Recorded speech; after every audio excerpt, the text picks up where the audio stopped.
Hi hello ನಮಸ್ಕಾರ ಸ್ನೇಹಿತರೆ. ನೋಡಿ ಸ್ನೇಹಿತರೆ, ನಾವಿವತ್ತು ಫ್ಯಾಮಿಲಿ ಬರ್ರೆ ಜೊತೆಗೆ ಹಾಗೂ ಮಕ್ಕಳ ಜೊತೆಗೂಡಿ ಹಾ ಇವತ್ತು ಬರ್ರಿ ಮೈಸೂರಿಗೆ ಬರ್ರಿ ಬರ್ರಿ ಬಂದಿದ್ದೇವೆ. ನೋಡ್ರಿ ಅಲ್ಲಿ ಅಂದ್ರೆ ಹೋತಾರ ಎಲ್ಲಾರು. ನಮ್ಮ ಅರಮನೆಗಳ ನಗರಿ ಎಂದು ಕರೆಯಲ್ಪಡುವಂತಹ ನೋಡಿ ಫ್ರೆಂಡ್ಸ್, ಇದೇ ಮೈಸೂರಿಗೆ ಜಗನ್ಮೋಹನ ಬಂದಿದ್ದೇವೆ. ಪ್ಯಾಲೇಸ್. ಯಾವುದೇ ನಗರದಲ್ಲೂ ಇರದಷ್ಟು ಸುಂದರ ವಾಸ್ತುಶಿಲ್ಪದ ಅರಮನೆಗಳು ಮೈಸೂರಿನಲ್ಲಿವೆ. ಹೀಗಾಗಿ ಮೈಸೂರನ್ನು ಸಾಂಸ್ಕೃತಿಕ ರಾಜಧಾನಿ ಹಾಗೂ ಅರಮನೆಗಳ ನಗರಿ ಎಂದು ಕರೆಯುತ್ತಾರೆ ನೋಡ್ರಿ. ಮೈಸೂರಿಗೆ ಭೇಟಿ ನೀಡುವ ಸಂದರ್ಭದಲ್ಲಿ ಅಲ್ಲಿನ ಪುರಾತನ ಕಟ್ಟಡಗಳ ಪಟ್ಟಿಯಲ್ಲಿ ಈ ಜಗಮೋಹನ್ ಅರಮನೆಯು ಕೂಡ ಒಂದು. ಅಂದ್ರೆ ಜಗಮೋಹನ್ ಪ್ಯಾಲೇಸ್ ಕೂಡ ಇಂಗ್ಲಿಷ್ ನಲ್ಲಿ ಅಂತ ಕರೀತಾರೆ. ಈಗ ನಾವು ಮೊದಲಿಗೆ ಈ ಜಗಮೋಹನ್ ಪ್ಯಾಲೇಸ್ಗೆ ಬಂದಿದ್ದೇವೆ.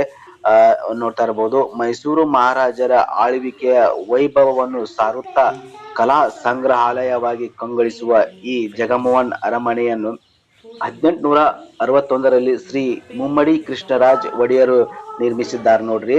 1897ರಲ್ಲಿ ಹಳೆಯ ಅಂಬಾವಿಲಾಸ್ ಅಂದ್ರೆ ಮೈಸೂರ್ ಪ್ಯಾಲೇಸ್ ಮರದ ಅರಮನೆ ಬೆಂಕಿಗೆ ಆಹುತಿಯಾದ ಸಂದರ್ಭದಲ್ಲಿ ಹೊಸ ಅರಮನೆ ನಿರ್ಮಾಣ ಆಗುವವರೆಗೂ ರಾಜ ಪರಿವಾರ ಇದೇ ಅರಮನೆಯಲ್ಲಿ ನೆಲೆಗೊಂಡಿತ್ತಲ್ಲದೆ 1900ರಲ್ಲಿ ನಾಲ್ವಡಿ ಕೃಷ್ಣರಾಜ್ ಒಡೆಯರ್ ಅವರ ವಿವಾಹ ಮತ್ತು 1902ರಲ್ಲಿ ನಡೆದ ಕೃಷ್ಣರಾಜ್ ಒಡೆಯರ್ ಅವರ ಪಟ್ಟಾಭಿಷೇಕ ಮಹೋತ್ಸವ ಸೇರಿದಂತೆ ಹಲವು ರಾಜ ವೈಭವದ ಕಾರ್ಯಕ್ರಮಗಳಿಗೆ ಈ ಜಗಮೋಹನ್ ಫೋಟೋ ಪ್ಯಾಲೇಸ್ ಹಿಡಿಬೇಕಲ್ಲ ಬೇರೆ. ಸಾಕ್ಷಿಯಾಗಿತ್ತು ನೋಡಿ ಸ್ನೇಹಿತರೆ. ಅರಮನೆಯ ಕಟ್ಟಡವು ಚಂದ್ರಾಕೃತಿಯ ಕಮಾನಗಳುಳ್ಳ ಎರಡಂತಸ್ತಿನ ಅಪೂರ್ವ ಕಲಾ ವಿನ್ಯಾಸವನ್ನು ಹೊಂದಿದ್ದು, ಬಣ್ಣದ ಅಲಂಕಾರಿಕ ಗಾಜುಗಳನ್ನೊಳಗೊಂಡ ಕಿಟಕಿಗಳು ಅರಮನೆಗೆ ಶೋಭೆ ನೀಡಿವೆ. ದೇವಾಲಯದ ವಾಸ್ತುಶಿಲ್ಪ ಶೈಲಿ ಅರಮನೆ ರಾಜರ ರವಿವರ್ಮ, ವೆಂಕಟಪ್ಪ, ಅವನೀಂದ್ರನಾಥ್ ಟ್ಯಾಗೋರರ ಕಲಾ ಕೌಶಲ್ಯಕ್ಕೆ ಕನ್ನಡಿ ಹಿಡಿದಂತಿದೆ. ಮೈಸೂರು ಅರಸರ ವಂಶಾವಳಿಯನ್ನು ಬಿಂಬಿಸುವ ಭಿತ್ತಿಚಿತ್ರಗಳಿದ್ದು, ರಾಜ ಒಡೆಯರ್ ಕಂಠೀರವ ನರಸರಾಜ್ ಒಡೆಯರ್, ಚಿಕ್ಕ ದೇವರಾಜ್ ಒಡೆಯರ್, ಮುಮ್ಮಡಿ ಕೃಷ್ಣರಾಜ್ ಒಡೆಯರ್ ಹಾಗೂ ಅವರೊಂದಿಗೆ ಮಕ್ಕಳಾದ ಚಾಮರಾಜ ಒಡೆಯರ್, ಅಳಿಯ ಲಿಂಗರಾಜ ಅರಸ್, ಕೃಷ್ಣ ಅರಸ್, ಶುಭರಾಜ ಅರಸ್ ಅವರುಗಳ ತೈಲ ಚಿತ್ರಗಳನ್ನೊಳಗೊಂಡ ಇಲ್ಲಿ ಕಾಣಬಹುದಾಗಿದೆ. ಈಗಲೂ ಕೂಡ ಈ ಅರಮನೆಯಲ್ಲಿ ಸಾಕಷ್ಟು ಸಾಂಸ್ಕೃತಿಕ ಕಾರ್ಯಕ್ರಮಗಳು ನಡೆಯುತ್ತಲೇ ಬಂದಿದೆ. ಸಾರ್ವಜನಿಕರು ಜಗಮೋಹನ್ ಪ್ಯಾಲೇಸ್ ಅನ್ನು ಬೆಳಿಗ್ಗೆ 8:30ರಿಂದ ಸಂಜೆ 5:30ರವರೆಗೆ ವೀಕ್ಷಣೆಗೆ ಅವಕಾಶವಿದೆ.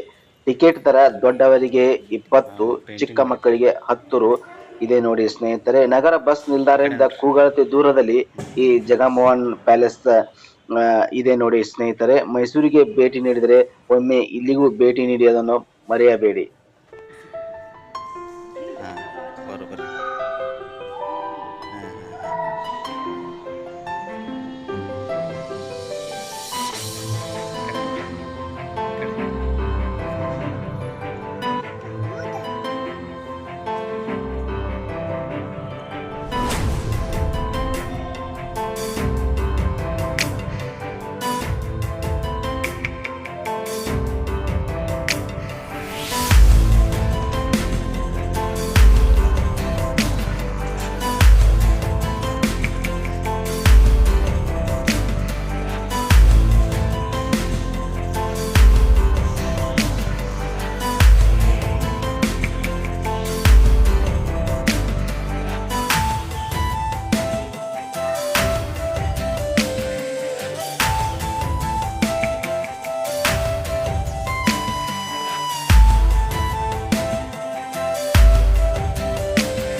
ಈ ಕಡೆ ನೋಡಿ. ಈ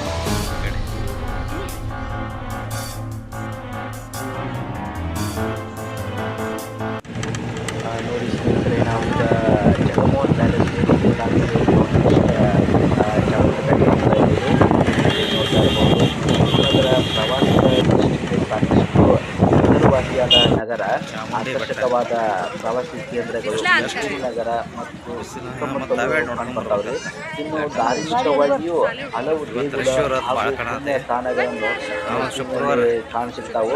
ಅಂತಹ ಕೆಲವು ಧಾರ್ಮಿಕ ತಾಣಗಳ ಪೈಕಿ ಚಾಮುಂಡಿ ಬೆಟ್ಟ ಹಾಗೂ ಅದರ ಮೇಲೆ ನೆಲೆಸಿರುವ ಚಾಮುಂಡೇಶ್ವರಿ ದೇವಿಯ ದೇವಾಲಯವೂ ಸಹ ಒಂದು ಅಂತ ಹೇಳಕ್ ಇಷ್ಟಪಡ್ತೀನಿ.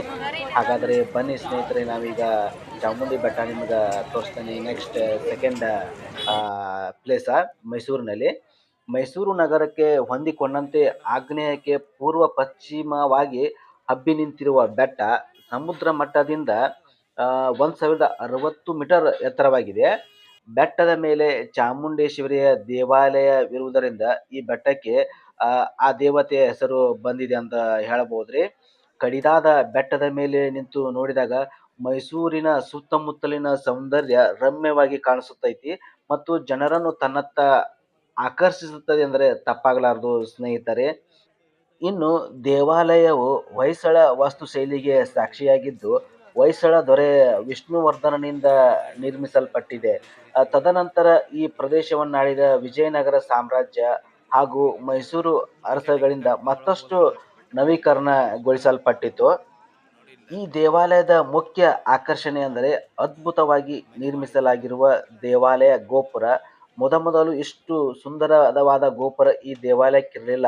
1825-26ರಲ್ಲಿ ಸಂದರ್ಭದಲ್ಲಿ ಮೂರನೆಯ ಕೃಷ್ಣರಾಜ ಒಡೆಯರ್ ಅವರಿಂದ ಈ ಗೋಪುರ ನಿರ್ಮಿಸಲ್ಪಟ್ಟಿತು. ಇದೇ ಸಂದರ್ಭದಲ್ಲಿ ಭಕ್ತಾದಿಗಳು ದೇವಿಯ ದರ್ಶನಕ್ಕೆ ಬರಲು ಅನುಕೂಲವಾಗುವಂತೆ ಒಡೆಯರ್ ಅವರಗಳಿಂದಲೇ ಬೆಟ್ಟ ಏರಲು 1000 ಮೆಟ್ಟಲುಗಳನ್ನು ಕೊರೆಯಲಾಯಿತು. ನೋಡಿ ಸ್ನೇಹಿತರೆ, ಭಕ್ತಾದಿಗಳು ಬೆಟ್ಟ ಏರುವ ಸಂದರ್ಭದಲ್ಲಿ ಶಿವನ ವಾಹನವಾದ ನಂದಿಯನ್ನು ಕಾಣಬಹುದು. ಏಕಶಿಲೆಯಲ್ಲಿ ಅದ್ಭುತವಾಗಿ ಕೆತ್ತಲಾದ ಈ ಬಸವನ ಪ್ರತಿಭೆ ಇನ್ನೊಂದು ಆಕರ್ಷಣೆ ಎಂದರೆ ತಪ್ಪಾಗಲಾರದು. ಇನ್ನು ಮೈಸೂರು ನಗರ ಕೇಂದ್ರ ಬಸ್ ನಿಲ್ದಾಣದಿಂದ ನಿರಂತರವಾಗಿ ಚಾಮುಂಡಿ ಬೆಟ್ಟಕ್ಕೆ ತೆರಳಲು ಹಾಗೂ ಅಲ್ಲಿಂದ ಮರಳಲು ಬಸ್ಗಳ ಸೌಕರ್ಯವಿದೆ. ಅಲ್ಲದೆ ಬಾಡಿಗೆ ರಿಕ್ಷಾ ಹಾಗೂ ಕಾರುಗಳು ಸಹ ದೊರೀತಾವ್ರಿ. ಚಾಮುಂಡಿ ಬೆಟ್ಟಕ್ಕೆ ಪ್ರತಿದಿನ ಸಾವಿರಾರು ಸಂಖ್ಯೆಯಲ್ಲಿ ಚಾಮುಂಡೇಶ್ವರಿ ದೇವಿಯ ದರ್ಶನಕ್ಕಾಗಿ ಬರ್ತಾರೆ ನೋಡಿ. ಮತ್ತು ಇಲ್ಲಿ ಅನ್ನ ಪ್ರಸಾದದ ವ್ಯವಸ್ಥೆ ಕೂಡ ಇದೆ ನೋಡಿ ಸ್ನೇಹಿತರೆ, ಹೇಳ್ಬೋದು. ನೋಡಿ ಸ್ನೇಹಿತರೆ, ನಾವೀಗ ಚಾಮುಂಡಿ ಬೆಟ್ಟ ನಡ್ಕೊಂಡಾದ್ಮೇಲೆ ಈಗ ಮೈಸೂರು ಅರಮನೆಗೆ ಬಂದಿದ್ದೇವೆ. ಅಂದರೆ ಅಂಬಾವಿಲಾಸ ಅರಮನೆ ಎಂದು ಸಹ ಇದನ್ನ ಮೈಸೂರು ಅರಮನೆಯನ್ನು ಕರೀತಾರೆ. ಭಾರತದ ಅತ್ಯಂತ ಭವ್ಯವಾದ ಮತ್ತು ದೊಡ್ಡ ಅರಮನೆಗಳಲ್ಲಿ ಇದು ಕೂಡ ಒಂದು ಅಂದರೆ ತಪ್ಪಾಗಲಾರದು. ಕರ್ನಾಟಕದ ದಕ್ಷಿಣ ರಾಜ್ಯದಲ್ಲಿ ನೆಲೆಗೊಂಡಿರುವ ಇದು 1399ರಿಂದ 1950ರವರೆಗೆ ಮೈಸೂರಿನ ಆಡಳಿತಗಾರರಿಂದಾದ ಒಡೆಯರ್ ರಾಜವಂಶದ ಅಧಿಕೃತ ನಿವಾಸವಾಗಿತ್ತು. ಮೈಸೂರು ಅರಮನೆ 4 ಪ್ರವೇಶ ದ್ವಾರಗಳನ್ನು ಹೊಂದಿದೆ. ಮುಖ್ಯ ದ್ವಾರವನ್ನು ಪೂರ್ವಕ್ಕೆ ಜಯ ಮಾರ್ತಾಂಡ, ಉತ್ತರಕ್ಕೆ ಜಯರಾಮ, ದಕ್ಷಿಣಕ್ಕೆ ಬಲರಾಮ ಮತ್ತು ಪಶ್ಚಿಮಕ್ಕೆ ವರಾಹ ಎಂದು ಕರೆಯಲಾಗುತ್ತದೆ. ಅರಮನೆಯ ಅಡಿಪಾಯವನ್ನು 14ನೇ ಶತಮಾನದಲ್ಲಿ ಮೈಸೂರಿನ ರಾಜಮನೆತನದ ಒಡೆಯರ್ಗಳು ಹಾಕಿದ್ದರು. ಮೈಸೂರು ಅರಮನೆಯ ಜಯ ಯದುರಾಯ್ ಒಡೆಯರ್ ತನ್ನ ಆಳ್ವಿಕೆಯಲ್ಲಿ ಪುರಗಿರಿ ಅಥವಾ ಹಳೆಯ ಕೋಟೆಯಲ್ಲಿ ಅರಮನೆಯನ್ನು ನಿರ್ಮಿಸಿದನೆಂದು ನಂಬಲಾಗಿತ್ತು. ಈ ಅರಮನೆಯನ್ನು 6 ಶತಮಾನಗಳಿಂದ ಅನೇಕ ಬಾರಿ ಕೆಡವಲಾಯಿತು ಮತ್ತು ಪುನರ್ ನಿರ್ಮಿಸಲಾಯಿತು ಎಂದು ಹೇಳಬಹುದು. ಮೈಸೂರು ಅರಮನೆಯು ಇಂಡೋ ಸಾರ್ಸೆನಿಕ್ ಶೈಲಿಯಲ್ಲಿ ಹಿಂದೂ ರಜಪೂತ್ ಮತ್ತು ಕೋತಕ್ ವಾಸ್ತುಶಿಲ್ಪ ಶೈಲಿಗಳಿಂದ ನಿರ್ಮಿಸಲ್ಪಟ್ಟಿದೆ. 3 ಅಂತಸ್ತಿನ ಅರಮನೆ ಮತ್ತು 145 ಅಡಿ 5 ಅಂತಸ್ತಿನ ಗೋಪುರವನ್ನು ನಿರ್ಮಿಸಲಾಗಿದೆ. ಒಳಾಂಗಣವನ್ನು ಕೆತ್ತಿದ ಬಾಗಿಲುಗಳು, ಬಣ್ಣದ ಗಾಜಿನ ಮೇಲ್ಛಾವಣಿಗಳು, ಹೊಳೆಯುವ ಮರಗಳಿಂದ ನೆಲದ ಹಂಚುಗಳು, ಅರಮನೆಯ ಎಲ್ಲ ಕೊಠಡಿಗಳು ಅದ್ಭುತವಾಗಿ ಐಷಾರಾಮಿ ಮತ್ತು ಸಾಕಷ್ಟು ಆಕರ್ಷಕವಾಗಿ ಕಾಣ್ತಾವೆ ನೋಡಬಹುದು. ಈ ಅರಮನೆಯಲ್ಲಿ ಗೊಂಬೆಯ ಮಂಟಪ, ಸಾಂಪ್ರದಾಯಿಕ ಗೊಂಬೆಗಳ ಸಂಗ್ರಹ, ಚಿನ್ನದಿಂದ ಮಾಡಲಾದಂತಹ ಮಹಾರಾಜರ ಆನೆ ಆಸನ, ಕಲ್ಯಾಣ ಮಂಟಪ, ಅಷ್ಟಭುಜಾಕೃತಿಯ ಹಾಲ್, ಸಾರ್ವಜನಿಕ ದರ್ಬಾರ್ ಹಾಲ್, ಒಂದು ದೊಡ್ಡ ಸಭಾಂಗಣದಿಂದ ಮಹಾರಾಜರು ಸಾರ್ವಜನಿಕರನ್ನು ಉದ್ದೇಶಿಸಿ ಮಾತನಾಡುತ್ತಿರುವ ಅಂಬಾವಿಲಾಸ್ ಮಹಾರಾಜರು ತಮ್ಮ ಖಾಸಗಿ ಪ್ರೇಕ್ಷಕರಾಗಿ ಬಳಸುತ್ತಿದ್ದ ಸುಂದರ ವಿನ್ಯಾಸದ ಸಭಾಂಗಣ, ದಸರಾ ಮೆರವಣಿಗೆಯ ಚಿತ್ರಗಳು, ಭಾವಚಿತ್ರ ಗ್ಯಾಲರಿ, ರಾಜಮನೆತನದ ಅಮೂಲ್ಯವಾದ ವರ್ಣಚಿತ್ರಗಳು ಮತ್ತು ಛಾಯಾಚಿತ್ರಗಳ ಸಂಗ್ರಹ, ಕುಸ್ತಿ ಅಂಗಳ ಇತ್ಯಾದಿಗಳನ್ನು ನಾವು ಈ ಅರಮನೆಯಲ್ಲಿ ನೋಡಬಹುದು ನೋಡಿ ಸ್ನೇಹಿತರೆ. ಖಾಸಗಿ ದರ್ಬಾರ್. ಈ ಅರಮನೆಯನ್ನು ನೋಡ್ತಾ ಇದ್ದರೆ ಏನೋ ಒಂಥರ ಸ್ವರ್ಗದಲ್ಲಿ ಬಂದಂತಹ ಅನುಭವ ಆಗ್ತದೆ. ಅಷ್ಟು ಸುಂದರವಾಗಿ ಈ ಮೈಸೂರು ಅರಮನೆಯನ್ನು ನಿರ್ಮಿಸಿದ್ದಾರೆ ಎಂದು ಹೇಳಬಹುದು. ನೀವು ನೋಡಬಹುದು ಎಷ್ಟು ಸುಂದರವಾಗಿ ಕಾಣ್ತಾ ಇದೆ ಅಂತಂದ್ರೆ ಈ ವಿಡಿಯೋದಲ್ಲಿ. ಹಾಗೆ ಇನ್ನೂ ಸಾಕಷ್ಟು ನೋಡುವುದಿದೆ ಈ ಮೈಸೂರು ಜಿಲ್ಲೆಯಲ್ಲಿ ಅಂತ ಹೇಳಬಹುದು.